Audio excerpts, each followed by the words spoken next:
nevím, jak si budu jmenovat, ale je random prostě. Takže jsem myslel, Sonka, jdeme na to, dejte like a odběr, budu moc rád za to.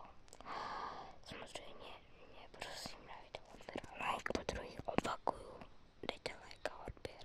Budu vám za to vděčný, dejte aspoň komentáře a dejte aspoň like a nějaký slednutí, aby bylo, jo. Takže ruský, jo, ještě něco, skoro že kopíruju nějakých youtuberů, já jsem je. Takže